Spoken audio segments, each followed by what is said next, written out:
오늘 설교 제목이 불의에 대한 해결책이라는 그 제목을 주보에 이렇게 인쇄를 했는데, 원래 설교 제목은 불충분한 것을 채울 수 있는 방법, 충분치 않은 것을 충분하게 채우는 방법, 이렇게 제목을 제가 먼저 정했습니다. 제목이 너무 긴 것 같아서 불의에 대한 해결책 이렇게 바꿨습니다. 참고하시고요. 우리 삶이 부족하게 참 많습니다. 우리나라 지금 사회도 정세도 그렇습니다. 이러한 우리나라의 여러 가지 힘들고 어려운 상황, 또 우리 국민들, 우리 백성들이 힘들고 어려운 상황, 그래서 어떻게 하면 해결할 수 있을까, 그런 마음이 먼저 앞섭니다. 그래서 오늘 성경 말씀 미가 선지자의 그 해결책을 통해서 우리 성도들이 은혜 받고 희망을 얻어내는 이 시간이 되시기를 예수님 이름으로 축원합니다.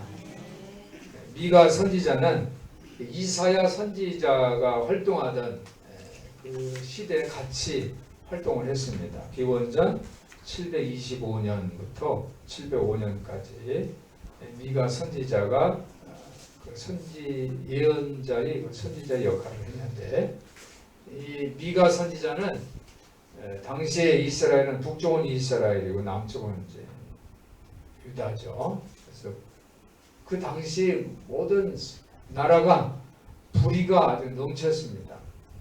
그래서 예루살렘에 이 미가 선지자가 등장해서 불의에 맞서는 외침이 있었습니다. 하나님의 선지자로서 예루살렘이 하나님 나라의 중심이다. 무슨 정치가들, 종교가들이 중심이 아니라 하나님 나라의 중심이다. 이렇게 외쳤습니다. 그리고 무엇을 강조했냐면 평화, 구원, 평화와 구원. 한번 따라해 보실까요? 평화와 구원. 평화와 구원. 우리나라도 평화가 있어야 되잖아요. 남북이 대치돼 있고, 중국, 또 일본, 또 미국, 러시아, 이 강대국 사이에서 우리나라가 굉장히 아주 유약한 모습, 그런 상황이 되었잖아요. 그래서 우리나라가 원하는 것은 평화입니다. 양육강식 그런 시대가 아니라 평화의 시대. 그래서 구원의 위대한 날을 우리는 원하죠. 그것을 미가 선지자가 당시에 그 환상을 외쳤어요. 그래서 오늘 저도 설교자지만 미가의 선지자의 외치, 하나님의 말씀을 전함으로써 우리나라가 평화스럽고 또 구원의 날, 위대한 날이 온다는 이 환상을 외치고 싶고 여러분들과 함께 나누고 싶습니다. 오늘 이러한 은혜가 넘치시기를 주님의 이름으로 축원합니다. 우리나라도 이제 남과 북으로 그죠? 대치되어 있고, 남쪽도 그렇고 북쪽도 그렇고, 지도자들이 불의한, 그죠? 지도자들이 의롭지 못해서 불의로 인해서 백성들이 너무 피로감을 느끼고 있죠. 고통에 지쳐 있어요. 미가 선지자가 그 시대에 불충분한 것들이 너무 많다라고 외친 것처럼 오늘 우리나라에도 이런 미가 선지자의 이 성경 말씀이 들려져서 평화와 구원의 위대한 날이 속히 오기를 예수님의 이름으로 소망을 합니다. 오늘 8절 보면요, 8절이 가장 핵심입니다. 8절 한번 우리 다 같이 함께 읽어보겠습니다. 시작. 사람아, 주께서 선한 것이 무엇임을 내게 보이셨나니 여호와께서 내게 구하시는 것이 오직 공의를 행하며 인자를 사랑하며 겸손히 내 하나님과 함께 행하는 것이 아니냐. 하나님이 무엇을 좋아하는지 너희들 알지 않냐? 몰라서가 아니라 이미 알고 있는데 실천하지 않아서 그렇다는 거죠. 우리나라도 사실은 어떻게 하면 우리나라가 평화스럽고 또 구원이 위대한 날이 오는지 이미 다 알고 있어요. 몰라서 그냥 다 알아요. 어떻게 하면 우리가 평화로운 사회가 되냐, 정의 사회가 되는지 알고 있어요. 알고 있는데 정말 단순한 그 해결책이 있는데 실천이 되지 않으니까 이렇게 힘든 사회가 되는 거예요. 이미 알고 있지만. 한번 따라 이미 알고 있지만. 다 알고 있어요. 뭐 누가 뭐 어떻게 똑똑한 사람이 나와서 뭐 이렇게 하면 좋습니다. 우리 몰라서가 아니라 이미 다 알고 있어요. 다 알고 있는데 실천을 못해서. 그래서 오늘 이 말씀이, 이 미가 선지자 이 말씀이 우리나라에 그냥 온 백성이 외치는 그런 말씀이 되었으면 좋겠습니다. 오늘 1절부터 5절을 보면요. 소송입니다. 소송. 우리나라가 지금 특검이 있죠. 특검. 그렇죠? 우리나라가 지금 전국이 좀 특검에 인해서 지금 소송하는 그런 상태예요. 여기 보니까 1절부터 5절부터 소송이에요. 소송. 그리고 6절부터 8절까지는 이런 소송에 대한 이제 반응이죠. 예언자의 반응이에요. 지금 막 소송이 일어나고 있는데 이것을 반응하는 그런 내용이 6절부터 8절까지 내용이에요. 1절부터 5절까지 그 말씀을 보면요. 1절부터 5절까지 보면 하나님께서 친히 재판하시는 거죠. 우리 그 나라가 지금 특검 상황을 온 백성들이 주목하고 있잖아요. 어떻게 될까? 뉴스만 보면 오늘은 어떻게 진행될까? 많은 사람들이 정인들로 불려 나오고 또 뭐 그냥 시간이 자꾸 지체되는데 여러 가지 이제 문제가 있는데 온 백성들이 다 주목하죠. 마찬가지 오늘 1절 5절은 하나님이 친히 재판하시면서 심지어 이스라엘 백성뿐 아니라 모든 피조물들, 산, 땅을 향해서 하나님의 소송을 주목하라고 하는 거예요. 하나님의 소송. 여기 보니까 여호와의 말씀을 들을지어다 너는 일어나서 산 앞에서 쟁변하라. 산 앞에서. 그죠? 작은 산으로 내 목소리를 듣게 하라. 산들 땅의 견고한 지대들아. 2절에 보니까 모든 피조물을 향해서 하나님 말씀하죠. 너희는 여호와의 쟁변을 들으라. 하나님 말씀하는 걸 들으라는 거죠. 여호와께서 자기 백성과 쟁변하고 이스라엘과 변론한다. 이게 소송하는, 재판하는 그런 모습이에요. 3절 보니까 이르시기를 내 백성아 내가 무엇을 내게 행했으며 무엇에 너를 괴롭게 했느냐 너는 내게 증거하라. 이건 뭐예요? 증인에 대해서 막 질문하는 거예요. 지금. 내가 어떻게 했고 너에게 무슨 일을 했고 또 뭐 너희들이 힘들다고 하는데 내가 어떻게 너희를 괴롭게 했는지 말하라. 증언하라. 이런 말씀을 하고 계십니다. 말을 못하죠. 유구무원이죠. 그런데 4절에 보니까 하나님이 직접 증거물을 내놓으시는 거예요. 하나님이 증거물을 내놨어요. 내가 너를 애굽 땅에서 인도하여 내었다. 출애굽은 역사적인 사실이잖아요. 하나님이 증거물을 역사적인 사실을 증거를 내놓는 거예요. 내가 너를 노예 상태에서 애굽에서 너를 구원해냈다. 구원의 역사를 상기시켜 주시죠. 종로로 됐는데 거기서 내가 속량시켜 주셨다. 그리고 그것을 하기 위해서 뭐 무슨 하나님이 하셨어요? 그런데 거기에 실제로 증인들을 세우죠. 모세와 아론과 미리암. 한번 따라해 보실까요? 모세와 아론과 미리암. 모세 다 살아있는 역사의 인물이잖아요. 아론, 미리암을 내가 너의 지도자로 내가 보냈다. 실제로 모세도 하나님이 나를 보냈다고 그랬어요. 하나님께서 나를 보냈다고 외쳤거든요.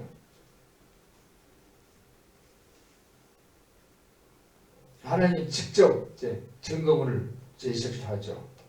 그리고 5절 보니까 내 백성아 너는 모압 왕 발락에 꾀한 것과 모압 왕 발락은 뭘 꾀했냐면요. 이스라엘을 저주하라고. 당시에 이제 예언자, 선지자, 이제 부올의 아들 발람이 예언을 하는데 이 예언자에게 이스라엘을 저주가 그냥 또 물질을 잔뜩 가져와가지고 내가 이게 큰 금은 돈을 줄 테니까 너는 이 돈을 받고 이스라엘을 저주하라고 부탁을 했어요. 근데 그걸 하나님 막으셨어요. 발람이 그랬죠. 하나님이 나를 시키는 대로 말하라고 하는 말만 전하겠다. 그렇게 했거든요. 그게 역사적인 사실이에요. 그걸 하나님께서 말씀하셨어요. 시딤에서 길갈까지 이를 추억하라. 5절에 시딤에서 길갈까지 이를 추억하라. 이 말은 이스라엘이 이제 출애굽을 하고 광야 생활을 지나서 이제 젖과 꿀이 흐르는 가나안 땅 들어가기 전에 상황이에요. 언약궤를 가지고요. 언약궤를 가지고 요단강을 건너는데 요단강이 언덕에서부터 물이 탁 끊어졌어요. 요단강이 둘둘둘 말아가지고 언덕에서부터 물이 탁 끊어져 버려가지고 언약궤가 그 언약궤를 메고 제사장들이 그리고 이스라엘 백성들이 요단강을 건너갑니다. 그래서 그거를 증명하기 위해서 12지파를 상징하는 12돌을 갖고 거기서 세리머니를 했어요. 하나님이 하셨다고. 이런 모든 것을 하나님이 직접 증거물로 다 내놓는 거예요. 역사적인 명확한 증거죠. 이스라엘이 딴소리하지 못하도록 꼼짝 못하게 하나님께서 증거물을 내주시는 그 엄중한 재판적인 모습을 우리가 떠올릴 수가 있습니다. 우리나라도 이러한 증거물이 다 나와서 우리나라가 좀 평화롭고 정의로운 사회가 되기를 소원합니다. 6절부터 7절은 하나님이 이렇게 증거물을 막 내놓고 꼼짝 못하게 뭐 할 말이 없죠. 이스라엘 백성들이 하니까 예언자가 이제 반응을 하는 거죠. 그럼 우리는 어떻게 하면 좋을까? 어떻게 하면 좋을까? 그래서 6절에 내가 무엇을 가지고 요 앞에 나아가며 그랬어요. 하나님이 맞고 우리는 틀리는 거죠. 하나님은 맞아요. 옳아요. 우리는 틀리는 거예요. 그러니까 이제 하나님과 이제 화해를 하고 하나님과 선한 교제를 해야 되는데 내가 하나님 앞에 어떻게 나갈까? 무엇을 가지고 나갈까? 이렇게 이제 반응을 하는 거예요. 근데 가장 쉬운 게 뭐예요? 높으신 하나님께 경배할까? 그러니까 하나님 앞에 내가 나오기 가장 쉬운 방법은 뭐냐면 하나님 앞에 절하는 거예요. 돈도 안 들어요. 절하는 거. 하나님 앞에 절하는 거. 하나도 돈 안 들잖아요. 그렇죠? 가장 쉬운 방법이에요. 그런데 그 가정 좀 부족한 것 같으니까 두 번째 뭐예요? 내가 번제물 1년 된 송아지를 가지고 그 앞에 나갈까? 돈을 조금 쓰면 1년 된 송아지, 수송아지를 갖고 하나님 앞에 나가는 거죠. 그걸 생각해 보았어요. 그런데 그거보다 더 좋은 방법은 뭘까? 그걸 생각한 것이 7절에 천천의 수양이나 한번 따라해 보실까요? 천천의 수양이나 만만의 강수 같은 기름을. 그러니까 천천의 수양은 뭐예요? 수양. 이 수양이 한두 마리가 아니라 천천해요. 어마어마하게 많아. 이거는 아무나 할 수 없죠. 일반 백성들은 할 수 없어요. 이건 누구예요? 돈 많은 왕 같은 사람이 할 수 있어요. 왕 같은 경우는 천천히 수양을 하나님께 바칠 수가 있어요. 이게 만만의 기름은 뭐예요? 그러니까 하나님께 나올 때는 기름을 또 가져 나오는 경우가 있거든요. 근데 기름도 조금이 아니라 만만해. 그러니까 어마어마하게 많은 그러한 재물을 가지고 하나님 앞에 나갈까? 그렇게 이제 생각을 해보는 거예요.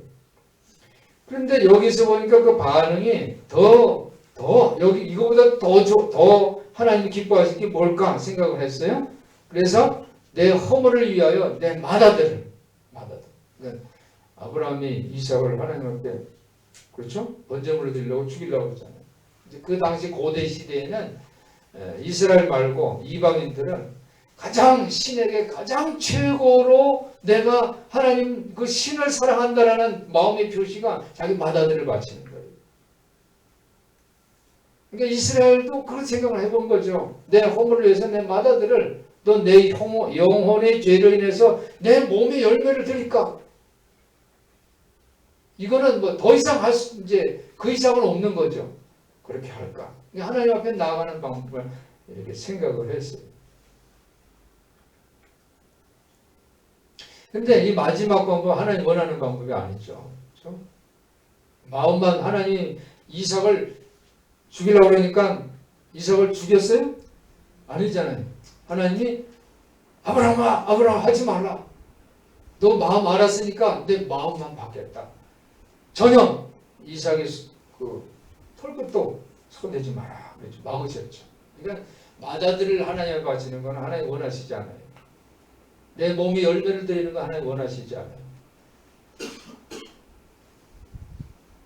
그러니까 미가 선지자가 이런 반응을 해봤지만 미가 선지자는 이런 희생제사가 하나님과 올바른 관계는 필요하지만 이거 가지고는 불충분하다라는 거예요. 1년 된 송아지, 천천히 양, 또 만만의 기름, 또 뭐 마다들 자기 몸의 열매 이렇게 드리는 거는 뭐 정말 최고로 하나님을 사랑하는 그런 것 같지만은 하나님 이거 가지고는 불충분하다 이런 말씀. 8절입니다. 8절. 다시 한번 8절 읽습니다. 시작. 사람아 주께서 선한 것이 무엇임을 내게 보이셨나니 여호와께서 내게 구하시는 것이 오직 공의를 행하며 인자를 사랑하며 겸손히 내 하나님과 함께 행하는 것이 아니냐. 그러니까 하나님 앞에 뭐 돈 안 되니까 하나님은 난 돈 없으니까 절만 할게요. 하나님께 나는 그래도 내가 정성을 모아서 수양 드릴게요. 수송아지 드릴게요. 만만의 기름 드릴게요. 내 자식 드릴게요. 이게 아니라 하나님 원하시는 건 뭐냐. 하나님이 너희 다 말했다는 거예요. 뭐 따라해 보실까요? 주께서 선한 것이 무엇임을 내게 보이셨나니 이미 주님께서 어떻게 하라는 이게 선지자가 생각한 거예요. 이거는 뭐냐면 백성을 대표해서 생각한 거예요. 이렇게 하는 게 좋지 않을까? 절하거나 뭐 양소, 뭐 기름 이런 거 물질을 드리는 게 좋을까? 뭐 여러 가지 생각했지만 이미 하나님이 너에게 보이셨다는 거예요. 그게 뭡니까? 그것은 정의를 행하는 거예요. 오직 정의를 행하며 인자를 사랑하고 겸손히 하나님과 함께하는 것이다라는 거예요.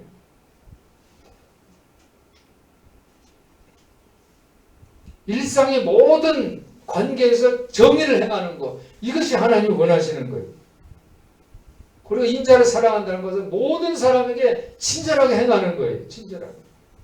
그리고 하나님 앞에 겸손히 걸어가는 것, 그 모습이 하나님이 원하시는 모습인 것을 믿으시기 바랍니다. 미가 선지자는 모든 사람에게 친절하고 정의를 실천하라, 이 말씀을 강조하는 거예요. 오늘 이 시대 우리에게 주신 말씀인 줄 믿습니다. 하나님 앞에서 내가 겸손한 거예요. 모든 사람에게는 정의를 실천하고 친절하게 행하고 또 하나님 앞에서는 내가 겸손한 모습, 하나님 원하시는 모습인 것을 여러분 마음에 오늘 꼭 새겨주시기를, 그리고 실천해 주시기를 예수님 이름으로 부탁을 드립니다. 그러면 이제 첫 번째 정의를 행하는 게 뭐냐? 정의를 행하는 것. 정의를 행하는 것은요, 마태복음 7장 12절에 보면 누구든지 다른 사람이 남이 바라는 대로 해주는 거예요. 다른 사람, 그 사람이 원하는 걸 해주는 거예요. 그러니까 내가 너는 이것이 필요한 것 같으니까 내가 해줄게. 자기가 좋아서 하는 것이 아니라 상대방이 원하는 것을 해주는 거예요. 그게 정의를 행하는 거예요. 사람들은요, 자기가 갖고 있는 소유가 자기의 존재를 규정한다고 생각해요. 내가 갖고 있는 것이 내 진정한 모습이라고 생각해요. 그게 아니에요. 내가 물질이 많으면 내가 부자라고 생각해요. 내가 공부를 많이 했으면 내가 똑똑한 사람인 줄 알아요. 그게 아니에요. 내가 갖고 있는 소유물이 나를 정의해 주는 게 아니에요. 뭡니까? 다른 사람이 원하는 대로 해주는 거예요. 그게 정의를 해가는 거예요. 아침마당 시간에 내 이야기 좀 들어봐 라는 그 프로가 하나 있었어요. 39살 된 주부인데 아주 잘생겨서 이뻐요. 자기 어렸을 때 이뻤대요. 그래서 동네 사람들이 야, 너 탤런트 해봐 그랬대요. 그래서 자기 미모를 다른 사람이 인정해 주니까 아, 그래 나는 이쁘구나 이렇게 생각했대요. 대학교 다니는데 그 알바를 했대요. 알바를. 이제 파출소 알바를 했는데 자전거를 이제 타고 가는데 자전거 타고 파출소 가면 파출소의 이제 경찰 순경이 그냥 타이어 바람도 넣어주고 막. 그래서 내가 이쁘니까 이렇게 하는구나 하고 생각했대요. 또 그 파출소장은 영어 숙제도 막 해주고 그래. 그러니까 내가 이쁘니까 이렇게 해주는 건 당연하지 이렇게 생각했대.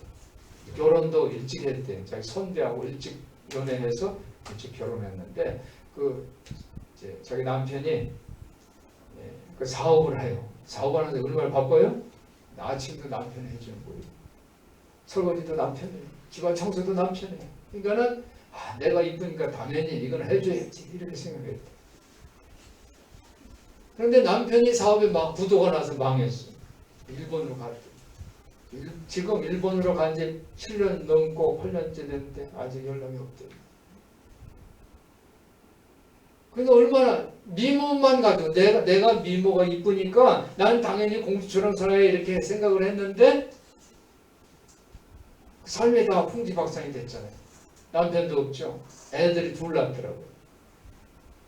애들들이 어떻게 살아요? 그래서 김밥을 만들어서 전철역 앞에 가서 김밥을 팔아야 돼. 여기서 팔면 이쪽 끼고 저쪽 끼고 고생을 다 했어. 그때 이제 생각을 한 거죠. 아, 내 미모가 나를 내 존재를 규정해 주는 게 아니구나. 살아야 되니까 어떻게 착같이 이제 살아야 돼. 그리고 지금은 유치원에서 독서 지도사를 한대. 그러면서 자기 남편 연락 안 하는 남편에게 힘내. 당신 이제 잘 견뎌내고 우리 만나서 행복하게 살자. 뭐 이제 그런 얘기를 하더라고요.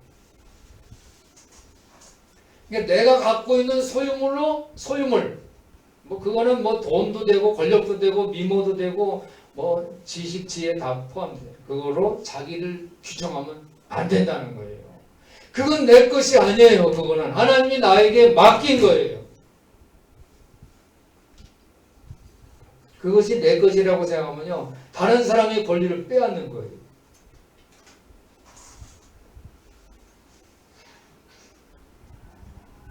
한번 따라해 보실까요? 본질을 추구하자.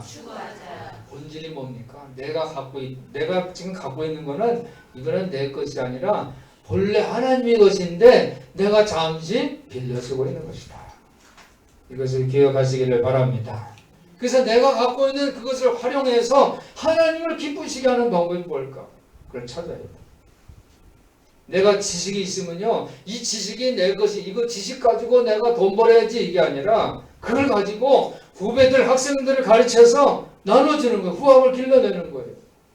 그러면 그 스승들이나 교사들이 기뻐하잖아요. 그렇죠? 내가 갖고 있는 거. 그렇죠? 그래서 다른 데를 주는 거예요. 이것이 정의를 행하는 일임을 믿습니다. 두 번째로는 한결같은 사람이죠. 한결같은 사람. 어느 이름 모를 단체인데 이제 단체예요. 이름을 알려주지 않아요. 그 단체에서 그 장애인 기관에다가 매년 이제 돈을 후원을 했어요. 이제 오랫동안 이제 후원을 했나 봐요. 수십 년째 했는데 한 뭐 몇억 이렇게 이제 그 돈을 후원을 한 거예요. 그런데 거기 장애인들이 그 후원금을 받고서 이제 사회에 진출하는 거죠. 이제 직장인이 되고 뭐 그래요. 떳떳하게 사회인으로 진출을 해서 희망을 갖고, 그죠? 나는 거기서 후원받은 그 단체가 어딘지 모르지만 거기서 후원받아서 이렇게 떳떳한 사회인이 됐습니다. 희망의 불을 피웠습니다. 이렇게 고백하는 것을 들었습니다. 이런 모습이 우리 사회의 빛과 소금의 역할하는 모습인 줄 믿습니다.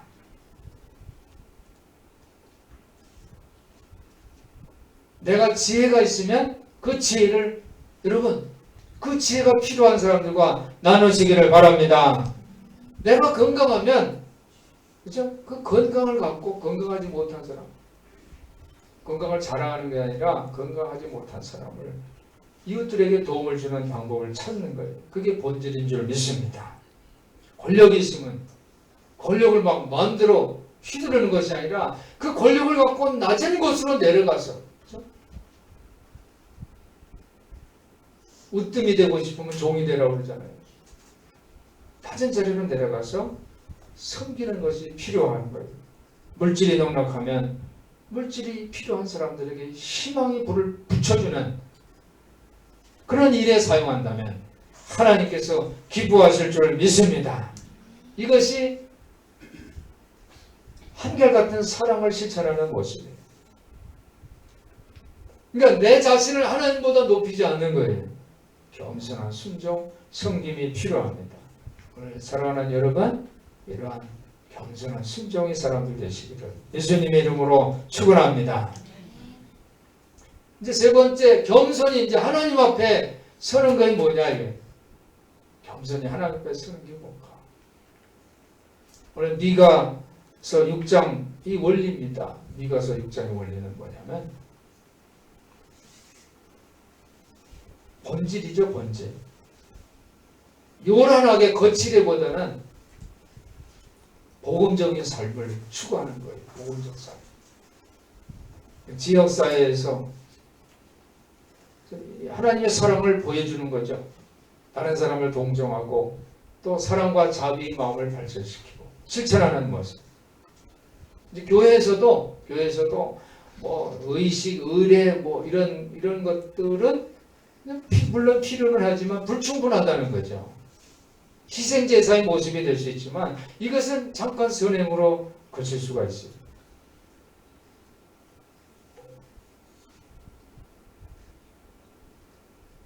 여러분, 선행을 한다고 해서 선한 사람이 아니에요. 어떤 사람이 착한 일을 해요. 근데 그 사람이 그러면 착한 사람이냐? 아니에요. 악한 사람도 한두 번 착한 일을 할 수가 있어요. 순서가 있어야 돼요. 착한 일을 한다고 그 사람이 착한 사람이냐? 그게 아니라는 거예요. 악한 사람도 착한 일을 몇 번 할 수는 있어요. 그거 가지고 그 사람이 착하다. 이거는 잘못 보는 거예요. 착한 사람은요, 착한 일을 끝까지 해요. 지속적으로 해요. 끝까지 착한 일을 하는 사람이 선한 사람인 줄 믿습니다.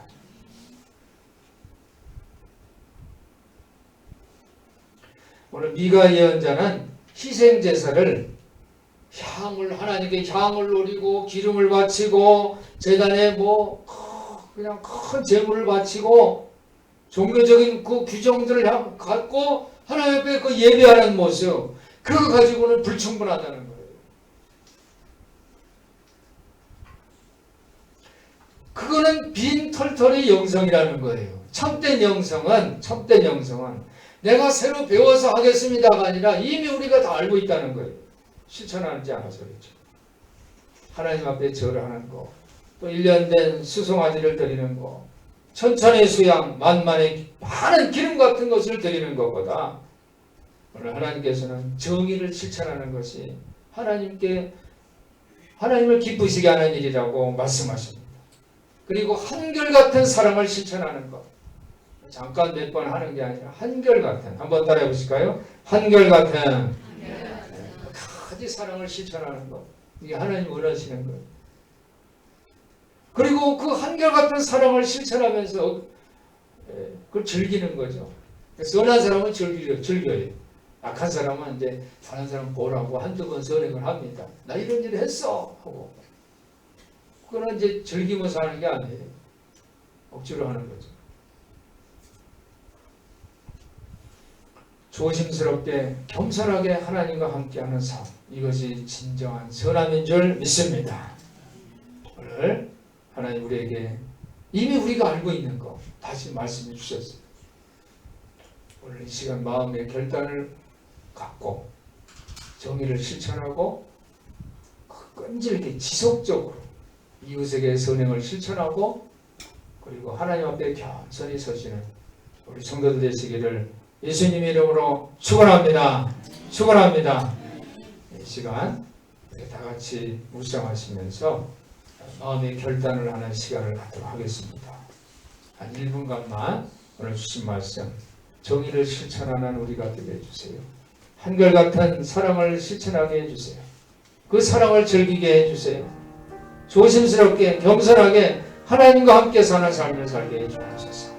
이렇게 우리 1분간만 묵상하면서 기도하겠습니다. 거룩하신 하나님, 우리는 매일매일 몹시 어수선한 삶을 살고 있습니다. 정의를 실천하는 일, 한결같은 사랑을 즐겨 행하는 일, 그리고 조심스럽게 하나님과 함께 살아가는 일은 우리가 물질의 노예가 되는 것을 용납하지 않는다는 것을 우리는 깨닫지 못하고 있습니다. 우리를 용서하여 주시옵소서. 우리를 용서하여 주시옵소서. 우리는 우리 자신이 이것을 축적하는 것이 아니라 먼저 하나님의 나라와 의를 추구하는데 사용할 수 있도록 결단하는 이 시간 되게 주시옵소서. 우리 주 예수 그리스도 이름으로 큰